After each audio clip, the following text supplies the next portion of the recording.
Be a part of the best pro wrestling podcast today by supporting the Going In Raw Patreon. You can enjoy access to the live taping of the show, exclusive merchandise, and patron-only episodes, and so much more. Support Going In Raw today. Click the link in the description. This is Charlotte, and you're watching Going In Raw. That sounds terrible. What's up? This is the most must-see WWE superstar of all time and his lovely, gorgeous wife, Marie. and you are going in Raw. What's up? It's your girl, Sasha Banks, the legit boss, and you are watching Going In Raw. Oh, baby, I like it raw. Oh, baby, I like it raw. And you are tuned in to Going In Raw right now. How you doing? Hey, Brendo, Steve here. And Larson. And welcome to Going In Raw, the only pro wrestling podcast you need to be listening to right here, youtube.com/Steve and Larson. Anywhere fine podcasts are available, be sure to hit that subscribe button and the little notify bell next to it. And then on your iOS podcast app or whatever podcast app you use to listen to the show audibly, audio-wise. Yes. What is it, visually and what? Audibly? No. Do that too. Hit subscribe or notify. Anyways, hope you guys are good. I'm going to check the sound real quick because we're live. I don't hear me saying anything. There I am. I'm talking. Woo! Yay, words. It's Monday. We got lots of news. Some of it's kind of depressing. Do have lots of news, and our first story here is a bummer. Yeah, it is. Oh, wait. Before we go into that, though, and the Ric Flair thing, which, you know, we're all hoping and praying that he pulls through, we got a couple announcements to make. At least one. Yeah, at least one. So many of you if may you have got seen another one. this. If you get another one, it's going to be a surprise to me. Some of you may have seen it. Well, I'm going off the top of my head here. Announcement number one is we're doing a live show. Not like live like this, like live in person. You guys can come and heckle us. In Los Angeles, the city of Engels. Yes. With Brian Zane from Wrestling with Regret. We're going to be doing that September 24th. Same day as No Mercy. So if you guys are going to No Mercy, you can come out and see us first at 1. That's like from 1 to 3. Yeah. And then at 5, No Mercy starts. Well, the pre-show probably starts at 4, so you have an hour to make it to the you have Staples an Center. entire hour, which in Los Angeles should Piece of cake. barely be able to make, but finna be a breeze. It's a good. I'm sorry, I say that a lot these days. What? I gotta give a shout out to @HaHa Davis on the Twitter. He's the guy, and it's blowing. Everybody's doing it. I guarantee once like football kicks off properly, you're gonna see people doing this. Finna be a breeze. It's like he does like this video series. It's hilarious. I love it. Anyways, so yeah, that should be a lot of fun. Special guest Rob Fee, and we're gonna be doing some silly things. The link to the event from to Eventbrite is in the description. Confirmed. You can pay with Okada dollars. You can't. People like confirmed. People like when you're getting goofy today in the skit, man. Yeah. They like Goofy Larson. I don't do it very often. They so think serious all the time. You're always Dad Larson. They like Goofy Larson. It's okay though. Anyways, how was your weekend? Busy. Gonna do, but we went to NXT on Saturday night. Well, that's part of being busy. That's being busy to you? Well, it's doing something. That's a blast. That's no, it was a great weekend. I went to NXT. It just meant it was I was doing a lot of stuff. Oh no, Dan's invading our chat. He said SummerSlam. Get out of here, Dan. No, stick around, Dan. Stick around, Dan. He's a man with a plan. He's a Dan with a plan. He's a Dan with the plan. Anyways, that's exciting. Dan's coming back. Yeah. I said that horribly. That's exciting. Dan's coming. No, I'm very jazzed when he slid into our DMs and he said, "I'm coming back." I said, "Awesome." Yes. I believe I responded with a nuclear bomb You gif. did, and GIF. I responded. What is it? GIF. Is it GIF? It's GIF. GIF. All right. And I responded with Stone Cold saying, "Give me a hell yeah." Oh, hell yeah, you dumb son of a bitch. Well, now you took it too far. Oh, man. Anyways. So that's announcement number 1. And that's the only announcement I'll be making right here. Yeah. Anyways, moving on. We're also on the Patreon, as you can see in the lower thing right there. All sorts of great reward tiers. We've talked about it endlessly. This week, I'm hoping to debut the cover to the comic book.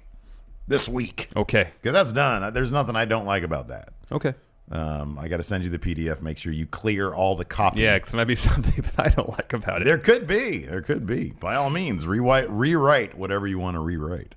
We got something exciting. Tomorrow we're going to announce who our latest sponsor is. Oh, yeah. That's going to be fun. Yeah, that's going to be a lot of fun. Looking forward to that. Fun, All right, let's get to the news, Steve. All right. First up, let's get. This is really sad. Yeah, this Ric is. Flair, as many of you know, has been hospitalized Give us the details, Larson. So, Saturday, Pro Wrestling Sheet reported that Ric Flair had been hospitalized for reported heart issue, but his representatives at the time said that, yeah, Rick is checked into a hospital for some routine monitoring. There is no reason to panic. Yeah. Later in Pro Wrestling Sheet's report, they said that Flair was admitted to the ICU by his family, but Pro Wrestling Sheet wasn't able to corroborate that story with Ric Flair's management. Yeah. As far as I know, getting checked into the ICU is not routine. Right. This morning, Flair's representative, Melinda Morris Zanoni, tweeted, quote, "Are you a fan or friend of Ric Flair? If so, we need prayers and positive energy for a living legend as he is dealing with some tough medical issues."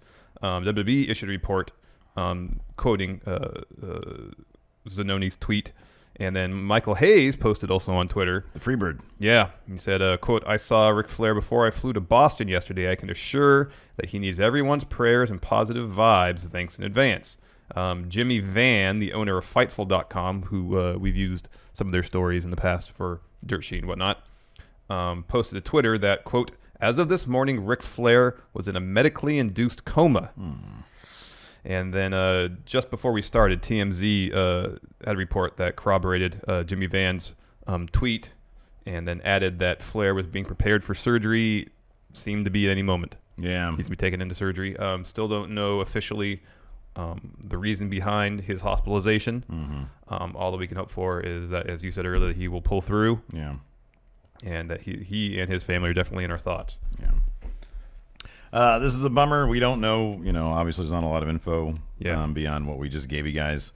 So, what the surgery be about. Yeah. What is the long-term effects, what this means for him. Yeah. Obviously, he's lived a very interesting life. And so there's some hard living to go with that. Yeah. But I mean, regardless at his age, you're going to experience medical complications, and some people are. Anyways, so yeah, our hearts go out to the Flair family. Yes. He has a book coming out with Charlotte very soon. I think this fall. So hopefully he pulls through so he can, be around to talk about that. Yeah. Let's move on, Larson, to some happier news. Okay. So this morning, right before we went live, actually, PW Insider seems to be confirming that Adam Cole, baby, has in fact signed with the W. I'm trying to transition from like bummer Steve to like super happy Steve. Well, don't do it all at once. Baby. You don't have to do it all at once. Anyways, PW Insider is reporting that Adam Cole has officially signed with the WWE and is set to arrive at the Performance Center this week. Which seems it'll be a certainty that he'll be at NXT TakeOver Brooklyn 3. So let me ask you this. What? Speculate now. Is he going to be merely sitting in the crowd as Drew McIntyre did Yes. 2 takeovers ago? Yes, that's what's going to happen. Will he be milling about in the hallways like Bobby Roode did? I think he'll be in the audience. You think he's just going to be in the audience? Or will he make an impactful debut? Will he actually I choose options 1 and 3? Can he be sitting in the audience and then somehow make an impactful debut? But, I mean, we've been hearing rumors about NXT starting some sort of faction of Ring of Honor alums. Correct. Which would be, I guess, Redragon. Yes. Giving them an opportunity to drag it again. Yeah. And Roderick Strong. Correct. But I don't know how Adam Cole would necessarily fit into that. Granted, yes. Leader. But concerning what Roderick Strong's storyline is now, first of all, I don't see him aligning himself with a faction. Secondly, if he were to do so, I don't see him playing second fiddle. Because he's in such a prominent spot in the card right now. I mean, he's probably more a focus in the main event scene right now than McIntyre is. Yeah, it's been like a really weird thing, and it's going to be weird if they don't. I really don't see them setting up. So did you spoil for yourself what happened at the go home for Takeover? No. Not the Sacramento show we just went to. That was the last show before Takeover. Regardless of what Drew McIntyre said, that's what he said. That wasn't actually the go home because we don't know the resolution to his match with Roderick Strong. Yeah, I do because I spoiled it for myself. I'm not going to spoil it right here, but there are some that think the takeover match should be a triple threat. Do you think there's any way they're going to call an audible? I'd be very surprised at this juncture because I know, me too. While they've been kind of keeping Roderick Strong in the main event scene, a match like that you want to promote with weeks in advance. Yeah, absolutely. And they haven't done that yet. Yeah. But getting back to Adam Cole, I have a hard time thinking. Well, we're talking about the Ring of Honor faction here because we can talk about Roderick Strong. For one thing, all these guys are under 6 feet tall, so they should form like a little mini stable, like they're minis. They're not short. How tall is Drew McIntyre? He's like 9 feet tall. He's 6'6", I He's think. massive. He is massive. Wonderful human being. He is. Aleister Black, he's what, 6'1"? He's about 6 feet. 6 feet, 6'1". He's a tall guy. Yeah. Yeah, tallish. Taller than six. None of these guys are taller than 6 feet. That's sort of my thing. Like Drew McIntyre, they should all just like. I mean, it's going to take 4 of those guys to take on one Drew McIntyre. But AJ Styles is what, 5'9", 5'10"? Yeah, it would take 4 of him to take on Drew McIntyre. He's an immaculate human being. He's a massive human being. It's amazing. Yeah, it's fantastic. So their new group is going to be like food for Drew McIntyre. So like if this Ring of Honor faction is going to be Redragon Adam Cole, okay. If it's going to be Redragon and Roderick Strong, okay. But I don't know. The pieces don't 4-man faction. The pieces don't seem to fit for Adam Cole, Roderick Strong, and Redragon. Yeah, because you can't have 2 alphas like trying to get that main belt. Yeah, and I think that's going to be the thing. Yeah. Maybe they're going to invade 205 Live. And it really seems like, I would be surprised if it was Adam Cole and Redragon. That wouldn't surprise me. But I don't think Roderick Strong's going to be involved, at least not immediately. But yeah, Adam Cole is going to be sitting ringside. Yeah. At TakeOver. For sure. Somebody just asked, why did I make this unlisted? I thought I made it public. No, unlisted? It is unlisted. No wonder there's only like 5 people watching. Oh, my goodness. What the heck? Oh, man. What an idiot. All right, I'm going to do this. Well, now that it's public, I think like the notification goes out now. Yeah. So to all you new people, hit that rewind button. Anyways. No, I don't know, man. I mean, here's the thing.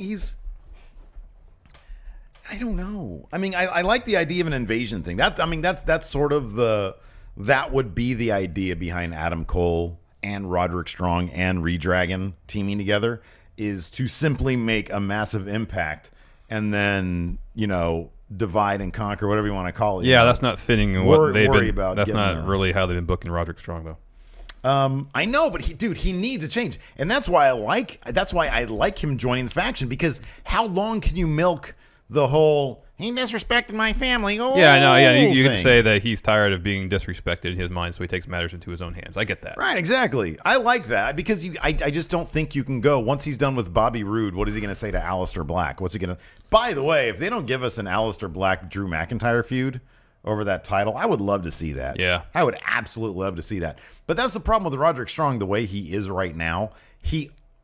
The Bobby Roode feud really suits him well, but I'm not sure who else really suits him to move on from that, because that can't last forever. Adam Cole would probably be pretty good. Yeah, maybe. Adam Cole trying to get him to join the Ring of Honor crew. Hey, let me ask you this. What do you think they're going to call it? How close to the Cole Club? That's a terrible name, for one thing. What about like the Honorable Ring? Just the Ring. Do what they did with Bullet Club. Yeah. The Ring. Yeah, there you go. Oh, you think Ring of Honor would be pissed off if they did that? They've already threatened WWE's legal action over negotiating with their talents, I think, right as their contracts ended or shortly before. Yeah. So, yeah, I think they're going to be upset about that. The Ring. Honor people. Anyways. Honor Club. No, I don't know. You think it'll have club in it? Somebody just asked in chat, why didn't a notification go out for the show? Somebody said, Steve forgot. That's why. Yeah. Because I'm idiot. That's why. Mistakes happen, Stephen. Yeah. But I swear I put it on public when I was doing all that stuff. That's what happens when I'm the technical advisor. Why I was able to figure it out last week when you weren't here. I guess it's my fault then. No, that's the thing. It is your fault because you show up and I'm like, all right, time to cruise. Should we talk about Alberto El Patron now? Oh, now is Steve's time to shine. Yeah, this segment is produced by Steve. It is. It's a Global Force Wrestling. I am the king of Global Force Wrestling news.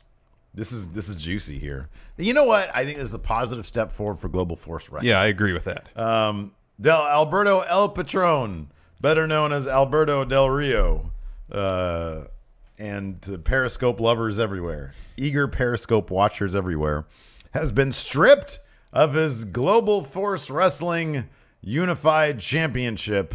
As of this morning, GFW released a statement that said, in full, here it is, quote, GFW. Should I read this in Jeff Jarrett's voice?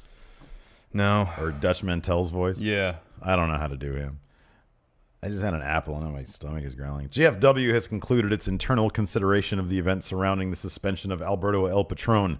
While it is apparent that initial reports unfairly characterized El Patron's involvement in the incident in the Orlando airport, of course they're referring to the Page thing, we are nonetheless disappointed with the manner, which is spelled wrong, in which he dealt with this situation. We expect more decorum from all on the GFW roster, especially the world champion. We have communicated with El Patron our decision to strip him of his championship title. No decision has been taken as to the date on which he will be reinstated to the roster, the conditions of which are a private matter between the company and El Patron. This is very curious, Larson, because there's a couple factors at play here. Why are they doing this now? I'm assuming they're doing it before the next round of TV tapings. Yeah, so they waited until because here's the thing. This past Thursday this is where my expert knowledge comes into play. This past Thursday was the go home to Destination X, which is kind of like a Clash of Champions thing. It's not on pay-per-view. It's free. It's on Pop TV for people who have that. But it's a pay-per-view quality card, right? Yeah, it's a blow-offs. It's a bunch of, well, by their standard, yes. So it's their blow-offs. And so at this point right now, Alberto Del Rio can theoretically never be on TV again, and it'll make sense, like in terms of them stripping the title. I'm surprised they didn't continue on, like just have him drop the title at Destination X and be done with it at that point, because at least then.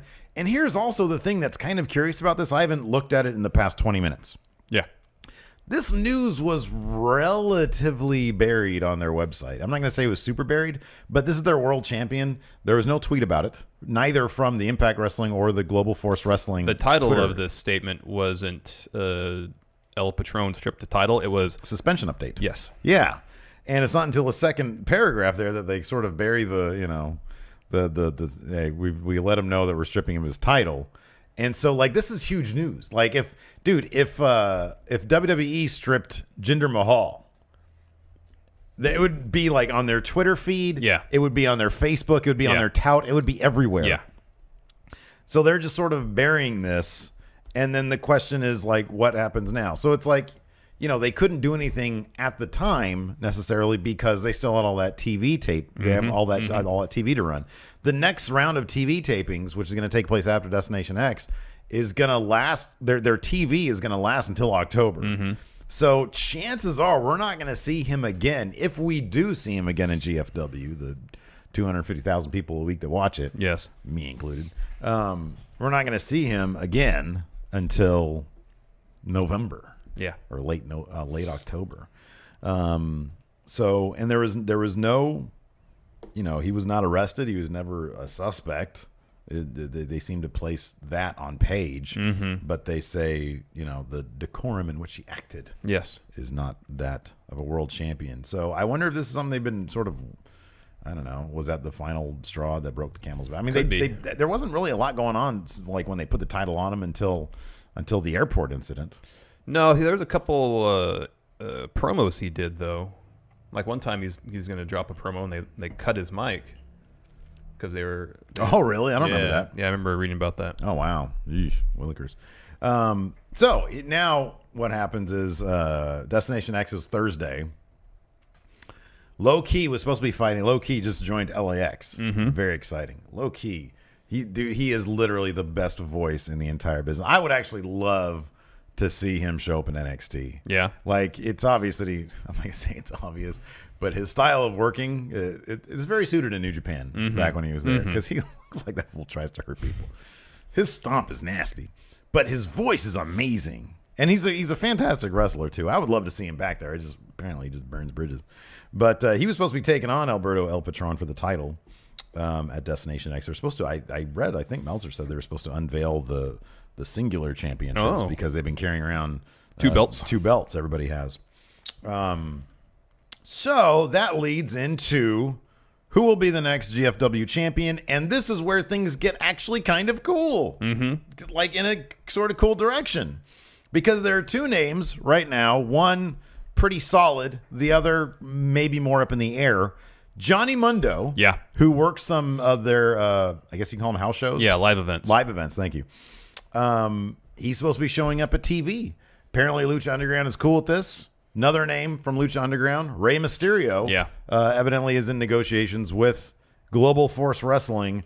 Johnny Mundo would be perfect. Yeah. Johnny Mundo, has that former WWE thing that GFW likes. Yes. But also, he has made a very impressive name for himself on the independent circuit and, of course, in Lucha Underground. And, of course, down there, I think he might still be their champion. AAA's or CMLL, AAA's, I think AAA's champion. Yeah, AAA has the relationship with Lucha. Right. Underground. And they have a relationship with in the Crash, Conan's promotion, and AAA and Pro Wrestling. No, I mean, that's one good thing about GFW that I've noticed. Some of the positive steps they're taking involve their relationships with other companies. And that allows somebody like Johnny Mundo to come in who's fantastic all around. Yeah.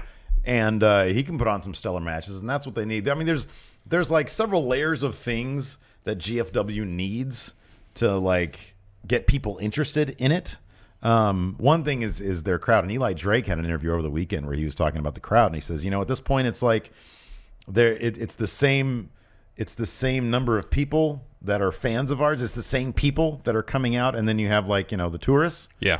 And he said we need to mix it up. We need to get out to a different batch of people because they kind of, I don't want to say take it for granted necessarily, but they kind of take, it's like, it's the same people. It's, Yeah. It's not really exciting to them anymore. And they're bringing in, I think at Destination X, they're bringing in the Christ brothers. Oh, okay. Yeah. Great step. And they've got some really cool video packages. They're called, I think on the indie circuit, they're referred to as Ohio Kills Everybody or Ohio Kills Everything. And now they're Ohio versus Everything, OVE. Some cool video packages. We saw them live at PWG. Yeah. And that's the kind of talent that they should be bringing in. Yes, agreed. Not Jack Swagger. No offense to Jack Swagger. I hope he's doing well. I just don't think that that's a good step for GFW. No, it's not. So I don't know. Like, there's no word. I don't think they're probably scrambling to get some writing done. They're probably getting some pizza and Chinese food in the late hours, figuring this Destination X thing out. Are they going to have a tournament at Destination X for the championship? Or they could be.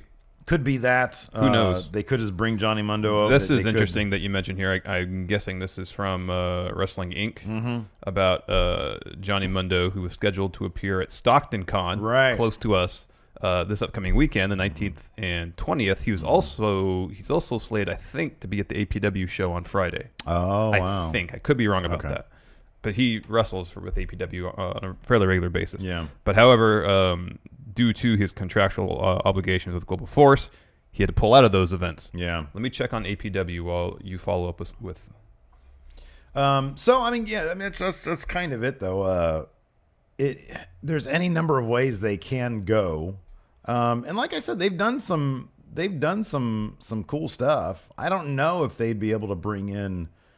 I mean, if they really scramble to it says here there's on Wrestling Inc. also when talking about Rey Mysterio, they talk about how GFW executive Karen Jarrett fueled the rumors last month when she posted a photo with Rey to her Instagram account. The photo has since been deleted. He's under contract with Lucha Underground through the end of season 3, which aired in September, but he does have a 90-day non-compete clause in the deal. Again, like we said, they're sort of building relationships, and one relationship they seem to have GFW is with Lucha Underground, so maybe they can get around that. Yeah, because that'd be a great way. I mean, number one, storyline wise, it would sort of fit because Del Rio's been feuding with LAX. Oh, wow. What? So Johnny Mundo is out of the APW show. He and Taya. Yeah. Replacing them are Tommy Dreamer. Oh, wow. And Candice LeRae. Ooh. Oh. So that's this Friday. Maybe we should go. That'd be fun. We'll see. a lot of wrestling for me lately. I know. Because the next night we're there at Takeover, or not there. I wish we were there. The next the next night we're watching Takeover, and then after that, 5 hours sitting in my office at SummerSlam. Could be probably just gonna take it easy on Friday. Yeah, probably. Yeah. Turbo Savage in the chat asks, are you guys going to review G1? Kind of. We're gonna talk about it right now. So we're going to do two things. Right now, we are going to sort of give an overview in terms of the Okada-Omega thing. We're going to talk about the semifinals and the finals. Yeah. Because I still haven't had time to watch everything. But we're also going to go back through the entire thing. And this weekend, are we going to do the countouts? Hopefully. I think this weekend we're going to try to do top 10 matches from the G1 tournament this coming Saturday. Yeah. So let's talk about it. The big news coming out. Well, there's two big things that came out of it. I don't know if this is going to be a spoiler for you guys. If you guys haven't seen it yet, some people like. Well, we can't review something without spoiling things. I know. That's why I'm telling them right now. Okay. If you do not want it to be spoiled, you are going to need to to mute us or watch something else. Exactly. Yeah. I'm gonna give you 3 seconds to do that. 1001. 1002, 1003. All right. Tetsuya Naito won the G1 2017, beating Kenny Omega to move on and get his title shot at Wrestle Kingdom. Yes. Probably against Okada. Correct. Who lost to Kenny Omega in the semifinals. In their third of their trilogy. Yes. Which was a spectacular match. Yes, it was. I think in some regards benefited from the shortened time limit. It's a 30-minute time limit. Absolutely, yes. Because the match started with a great deal of intensity. Yeah, it did. Fast pace immediately. There was no feeling out process. There was no getting to know you. They just went at it. This really was like the perfect trilogy. It really was. Like, I've never seen a story told like this over like 3 matches. Yeah. The first one, the match number 1 at Wrestle Kingdom, was Kenny trying to figure out Okada and not be able to hit his finisher. Exactly. The second one is Kenny almost not hitting his finisher, but not in an optimal place in the ring, and not anticipating that this guy can go like taking for granted. Like, this guy has just been through, like, he went through what? Suzuki. Who else did he fight during that time? Was Fale before then? It was after that, I think. It was Suzuki. No, it was before then. Okay. It was Suzuki. It was Kota Ibushi as Tiger Mask W. Okay. It was Fale, I believe. There was another big one that wasn't And then Suzuki. there was... why am I forgetting this? Who did he face right after Wrestle Kingdom was Suzuki? Yeah. And who did he face after that? I forget. That's the one that I'm forgetting. Anyways, maybe somebody will correct us. But it was that second match, which is still my favorite of the 3, was, Okada having gone through all that and Kenny thinking that he can pick him apart. Yeah. And then it going to a time limit draw, which was just absolutely amazing. The finish to that. I mean, you never think that a time limit draw can be that exciting. I know, and it but really was. Goddamn, it really was. And for it to go 60 minutes, and Kenny always looks like he's aged 15 years. Oh wow! At the end of every match, I know. Like at the end of this one, they did a close up on him. Oh my God, he looked like he was 50 years old. I know he looked old. Super old, man. It's crazy. Shibata. It was Shibata. How could we forget Shibata? I know. Yeah, that's gonna come into play later. Who made his big return? I know. That was great. That was crazy. Angel Master said Shibata when he died for our sins. So yeah, the story going into to Omega Okada 3 is well, it's kind of been leading up to this all year, where Okada has been taking an absolutely insane amount of punishment through all his matches. Yeah. Not just the 2 with Omega. Suzuki put him through the ringer. Shibata did too. Oh yeah. So all year Okada has been getting beat up. Yeah. So he walks into this match. He wrestles to a time limit draw against Suzuki in the G1, and he's got tape on his neck. So that's an obvious target for Omega to focus on, to go after the neck. And that's pretty much all he did. Yeah. Was focus on wearing down Okada and going after his neck. Yeah. Okada would take punishment in typical Okada fashion, take punishment, come back, take punishment, come back. And every time he would try to come back, Kenny would just start going at his neck. He would just start chopping the crap out of his neck. And even that, with an obvious injury, yeah, it took 25 minutes for the match to end. So it's we still had the drama of the time limit draw. That was still looming there. Yeah. To an extent. It was in this semifinal and in the Tanahashi Naito one as well. Yeah. That went down to about 26 minutes, I want to say. Yeah.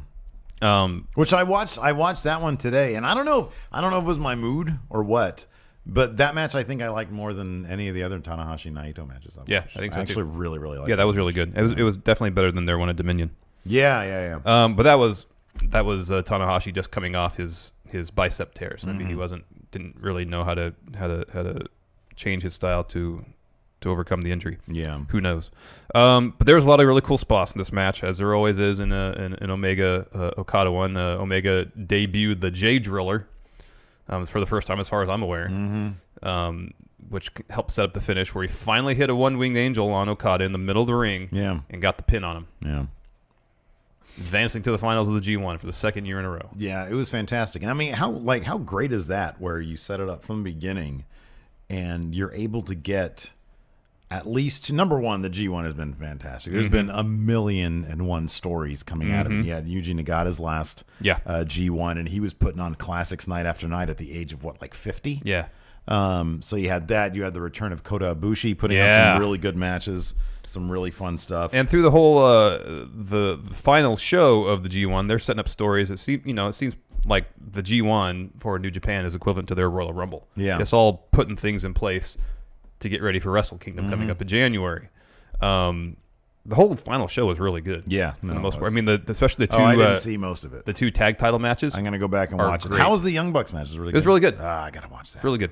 And then the War Machine, Cody Rhodes, and Hangman Page match was a lot of fun. Oh, War Machine is incredible. I know, man. They're so good. Every match, it's like they're doing something new. I know.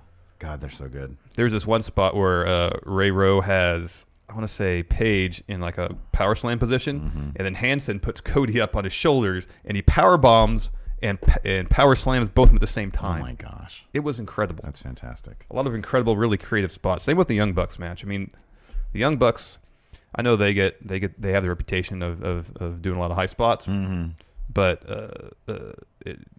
I mean, especially they're fantastic storytellers. Yeah, especially these days. That's what I say. All the high spots they do are to advance the story. Yeah. How was Ricochet? Look good? Yeah, he looked real good. God damn it, I love Ricochet. He is pretty awesome. He's pretty much the best. Gotta watch that. And he was doing a great job, because the story about that match centered around his knee. Oh, okay. And he did a hell of a job selling knee injury. Really good job. Man. There's this one spot where he goes to kick, I think it's Matt Jackson on the outside of the ring. Matt moves, and Ricochet kicks the ring post. Yeah. Man, all sorts of great little moments though. There's towards the beginning there was the Preston UIE brings this up. Tama Tonga, Kenny Omega, sort of ripping the Bullet Club apart a little bit. Yeah, but patching things up by the end of the match. Yeah. Yeah. Let's talk about the Tanahashi Naito match a little bit. Okay. And how both the semifinal matches fed into the finals storyline wise. Yeah. So because you had kind of off camera, you had like a little bit. I'll of talk beef, about that in a second. Not a beef, but not a beef, because it was a plenty fine match, but it kind of made me feel uncomfortable. Yeah. So the story of Omega Okada was essentially Omega focusing on Okada's neck injury and just focusing on that leading to victory for him. Yeah. But Omega didn't. He took punishment, but not to nowhere near the same degree as Okada did. Yeah. So he didn't have an obvious injury walking into the final. Whereas Naito, they were talking about his shoulder. Tanahashi was working the knee during their match. There's a lot of really cool spots in that match too. That top rope dragon whip. Yeah. Dragon screw leg whip. Sorry. Yeah. Was awesome. Yeah. And then like the finishing sequence is really good. So it seemed like Naito was walking into the finals with more injuries per se than Omega did. At least that what the commentary team was talking about. Tanahashi was doing that with a ripped bicep as well. Yeah, apparently said 3 rips at his bicep. And that moonsault he did, that moonsault he landed from like the top to the floor. Oh, the high fly flow thing. Yeah. And when he drops, you're basically doing you're landing on your. And how does he freaking? I don't even know how he throws elbows with that arm. I know. That's insane. Yeah. He's been wrestling since when did he have his match against Adam Cole? Disaster anniversary show. So like June? Yeah, something like that. June, I think. Yeah. So 2 months with a torn bicep is crazy. So Naito picks up the win in a pretty hard-fought match against Tanahashi. Takes some punishment to his knee. The knee he always has wrapped up. As well as his shoulder. He's still kind of selling that. So he walks into the the final with some injury issues. Omega, nothing that we're really aware of. Although they did, in the semifinals, they did mention something where after Omega faced Suzuki, he was coughing up blood for 4 days or something like that. That's what they were saying. So leading into the finals, and maybe I watched the final before I watched the semifinals, but I want to watch the semi to know how the storylines played into it. The commentary mentioned Naito's shoulder. Nothing really for Omega. And this match was pretty much 35 minutes, or however long it was, of two guys dropping each other on their head and neck until one of them couldn't get up. Yeah. And I'll tell you why that made me feel uncomfortable. Because, one, it seems horribly dangerous, and there's a lot of moves they did with so little room for error, like the top rope or second rope reverse Hurricane Rana. Right. The second one that Naito did to reverse the one-winged angel, that was really slow and looked like could have ended really clumsily. Right. Those made me really cringe. But seeing Shibata an hour and a half or so earlier and seeing the real life effects that too many shots to the head can have on somebody, it just kind of made me uncomfortable. Yeah. Not taking the match was dramatic, but the story just seemed kind of thin. It's just, I'm going to drop you on your head until you can't get up. And that seemed to be the case for both guys. The table bit, like when he the pile driver? The pile driver, like when he missed the table, which we're sort of like, I'm unsure if that was like a botch or not. A botch or not. I would have thought it was a botch, except before he did it, he moved the guardrail back. Yeah. So maybe that was the point, was to pile drive off the table onto the floor. Man. I don't know. I'm unsure about that. Yeah. No, there was a couple moments like it's, they do absolutely kill themselves. Like, and I showed you the finish because you hadn't seen it. I showed you the finish to the evil Omega. Yeah. And it's like, you can, how was that guy not knocked out? I know. Like, he seemed like he pretty much was. He was out in his feet. He seemed like he was when Kenny Omega lifted dead weight Evil up onto, and on top of that, when Kenny, it was fairly obvious that he was trying not to touch Evil. I mean, he gave him a couple of knees. Well, he gave him another knee to the face before. But I don't know. Basically knocking him out. It didn't seem like. Well, it seemed like he hit him more right here. Yeah. I mean, there was one knee that Omega gave Naito in the main event. The camera was in this one position. You can see Naito get himself ready for it, and they did a replay in slow mo, and it's just literally Kenny's shin just hitting Naito right there, full speed. Somebody mentions the bit where Naito hit his head on the ring post. Oh yeah, I'm not sure if that was a botch either. I don't know. I thought because the commentators played it like that was Kenny ramming, like that was Kenny doing that. But it was just clumsy enough to make it look like LEX 22583 said they felt that Naito slipped on the top rope. It could be because that looked. I mean, it looked bad. Maybe it wasn't. It did, that bad, and but Kenny bad. took a moment to assess the situation before continuing. Yeah. So I don't know. I mean, I know the G1, like what we've learned, we're still learning about New Japan. What we've learned is that the G1 tournament is where they're supposed to have the best matches of the year. That's where they're supposed to bring everything. But it's an insane number of shows for over the span of a month or less than a month. I want them all to just take some time off. Just everybody just like, you know what? A couple months of just a bunch of mixed tag matches. Yeah, totally cool with that. A bunch of multi-man tag matches. I'd be totally fine with that. Other standouts that I could think of, Juice Robinson had a really, really good G1. I haven't watched all of his matches. But, Evil did too. Evil did. Zac Sabre Jr. One of the absolute standouts. And I think the next Intercontinental Champion. Without a doubt. Now, did you look at what's like next? What's between now and WrestleMania? They were talking about the Destruction Tour next. Okay. So I think there's a couple shows involving that. Okay. And then I believe in October is King of Pro Wrestling, I want to say. Okay. And I don't know and then there's tag leagues in there somewhere. Of course, all leading up to Wrestle Kingdom in January. Yeah. On January 4th. The finish to the finals. It took 3 Destinos before Naito was able to pin Kenny Omega. That's such a great move. It is. And there's a really cool moment after the match. New Japan officials come into the ring and present Naito with the trophy. which he teases. Oh, it was great. He's going to throw it over the top Yeah. rope, but then backs off. And Yeah. then Masahiro Chono comes in and gives him a fist bump in the ring. It was pretty neat. That was cool. He looks great, man. Yeah, he does. He still looks like a dude from the Matrix. It's awesome. Yeah, he came. The whole crowd just gasped. I know. When they did the. And Chono seemed to be like revel in that. Oh, and Daryl came back. Yeah, Daryl came back. Daryl came back. That was awesome. But there's a lot of other, you know, they furthered the Sabre Tanahashi feud during this show. The Killer Elite Squad returned. Lance Archer's back from injury. That's right. Yeah. So apparently they're going to go after the tag titles. Really watch the Young Bucks Yeah, I gotta watch Taguchi Japan match. That was great. Yeah. They're really setting up Evil versus Okada, probably at the next show, if not King of Pro Wrestling. But I think also traditionally people will challenge Naito for his title shot at Wrestle Kingdom. Oh, interesting. So I don't know if it's going to be, and the commentary team last night mentioned it was probably going to be someone that he faced, or someone that beat him, during the tournament. Who all beat him during the tournament? I know he lost twice. I don't recall exactly off the top of my head who beat him. He beat Ishii to move on to the. I think did he beat? He lost. Did he Ishii. lost to Ishii? He lost Okay. to Ishii. Hold on one second. I'll pull this up real quick if I can. Caleb Fields wants to know who Daryl is. Does the chat want to educate Mr. Fields? Cat. It's a toy cat. It's a stuffed animal. plush cat. That Bad Luck Fale destroyed. Destroyed. Absolutely destroyed. And then Daryl came back. All right, I got to try to decipher this thing here. Were you? Did you know about Shibata's return before? Oh yeah, I did. Yeah, but still, it was pretty great. Yeah, like everybody was talking about it, and then because that was So Naito lost to Fale and Ishii. Okay.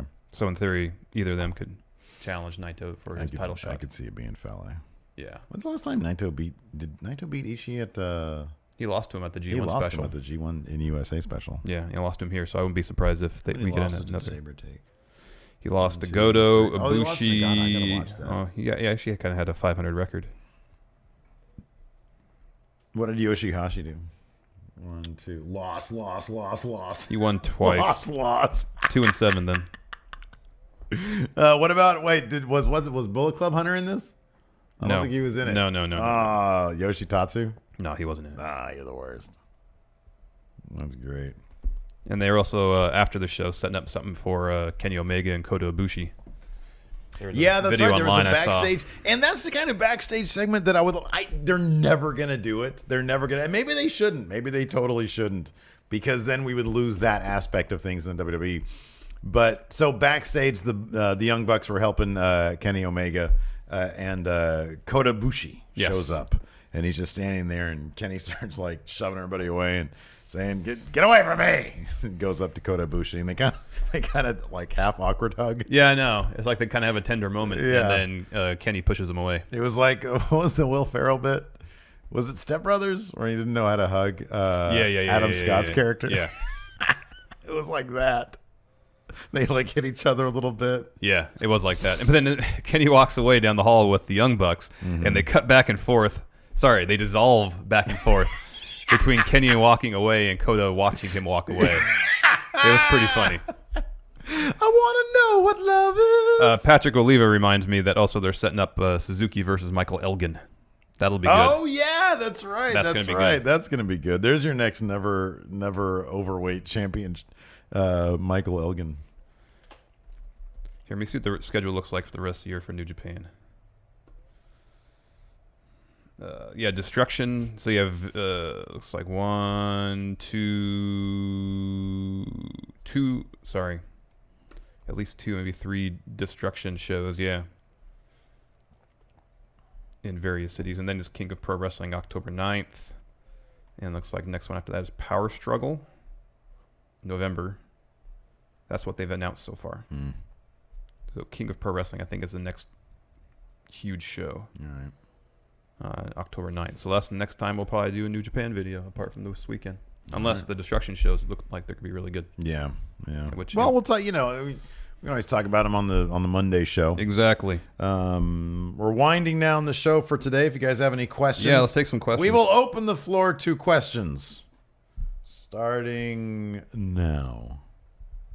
as I check my email. We got a new shirt. Oh, a W Steve W shirt. Oh, we got a $2 super chat. Oh, man, we didn't talk about that. What? From Emilio Hernandez. Reminds us that Tanahashi cut his majestic hair. Oh, yeah, I saw that this morning, and, got it colored darker. End of an era. I hope he goes through like an entire gimmick change, though. Yeah. I don't like love and energy. I'm not a fan. Number one, what is energy like in terms of, like, I understand what energy is scientifically speaking. Yes. But like positive energy. Yeah, I don't like positive energy. I like know negativity. I'm around you all the time. I know you don't like positive I prefer energy. negativity. Yeah, you do. Alex C asks, man, good question. This is what we should do for countout. He says, what would your preliminary Wrestle Kingdom singles card? All right, let's give this a try. All right.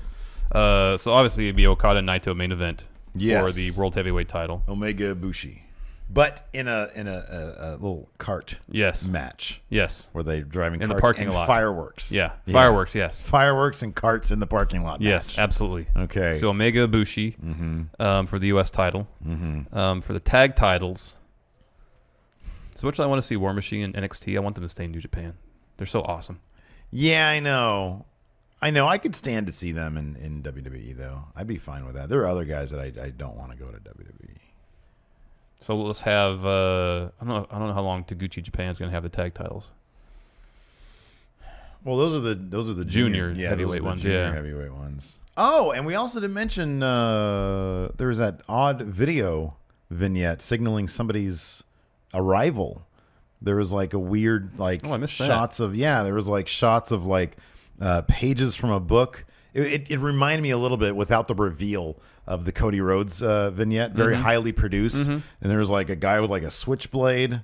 And so I looked it up. There's two guys that I know of that are on excursion right now that have been on excursion since January 2016. So like maybe it's one of them because we saw the same kind of thing with Hiromu Takahashi when he came back. Ticking time bomb. Exactly. Yeah. So I mean, it's hard to get excited about it because I'm like, I don't know anything about these guys. so like I researched them a little bit. I think they're in CMLL. So it could be one of them or two of them. I don't know, but somebody's gonna come back. It'd be interesting to see what happens. Who do you want? So at Wrestle Kingdom, junior heavyweight title. Who do you want to fight? I mean, Kushida Takahashi would be great. Ooh, do that again. Yeah, they can wrestle every day as far as I'm concerned. That'd be good. How about a triple threat? Add Dragon Lee to the mix because him and Takahashi have Desperado and Kushida are in a thing now. That Desperado had a somersault suicide dive last night or during the final show. That was awesome. You know who'd be great if he made his return? Kitamura, the young lion. Oh, he skips the excursion altogether.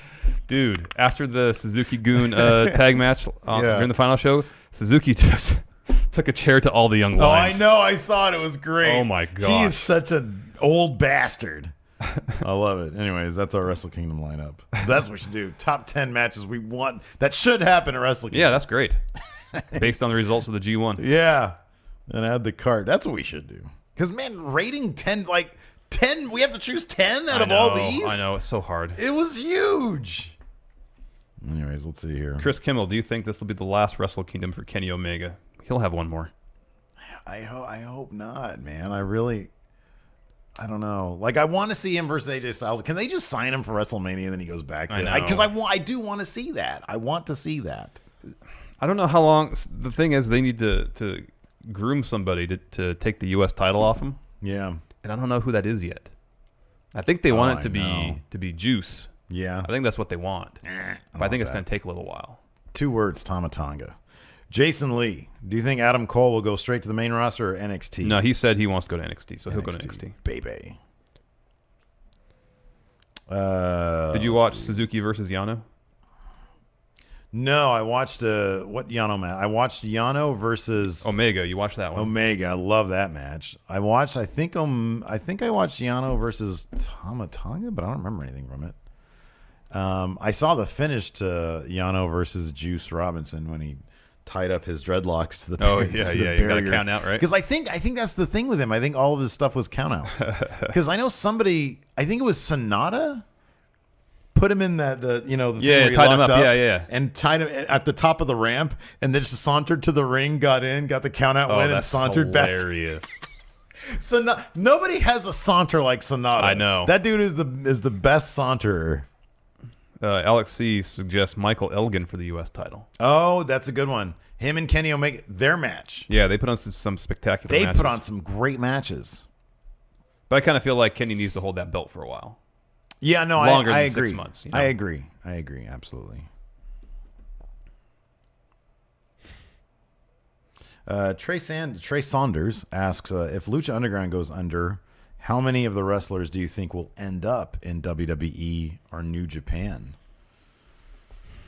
I see. Okay, here's fully admitting right now, I don't know enough about Lucha Underground to really say. I would suspect that more of them would go to either AAA or CMLL. That's just a suspicion of mine. Yeah. I guess wrestlers that I'd like to see go to WWE. Mm-hmm. Ricochet, obviously. Yeah, of course. He's still under contract. Yeah. Or the season hasn't ended. His contract expired, but the season hasn't ended. So once it does, he'll have to wait 90 days. Pentagon Jr. Okay.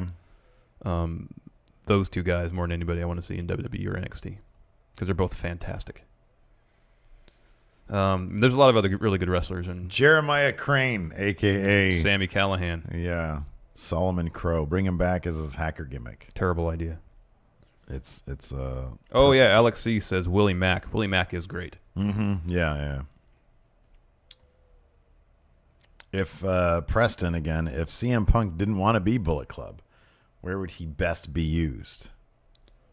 Just as CM Punk. Taguchi No Japan. Faction. No, you can't be factionless. Suzuki-gun. Is Michael Elgin in a faction? No. He's just Big Mike. Yep. He's in his own Turbo faction. Savage 900. Can we get a power rankings for your G1 MVP? Wow. Yano number 5. Yeah, Yano number 5. Tamatanga number 4. Let's pick that up on Sean B. Sorry. Whoa. I got some nervous energy That's your today. bit of business. Love and energy. Yeah. But it's nervous energy. Nervous energy, yes.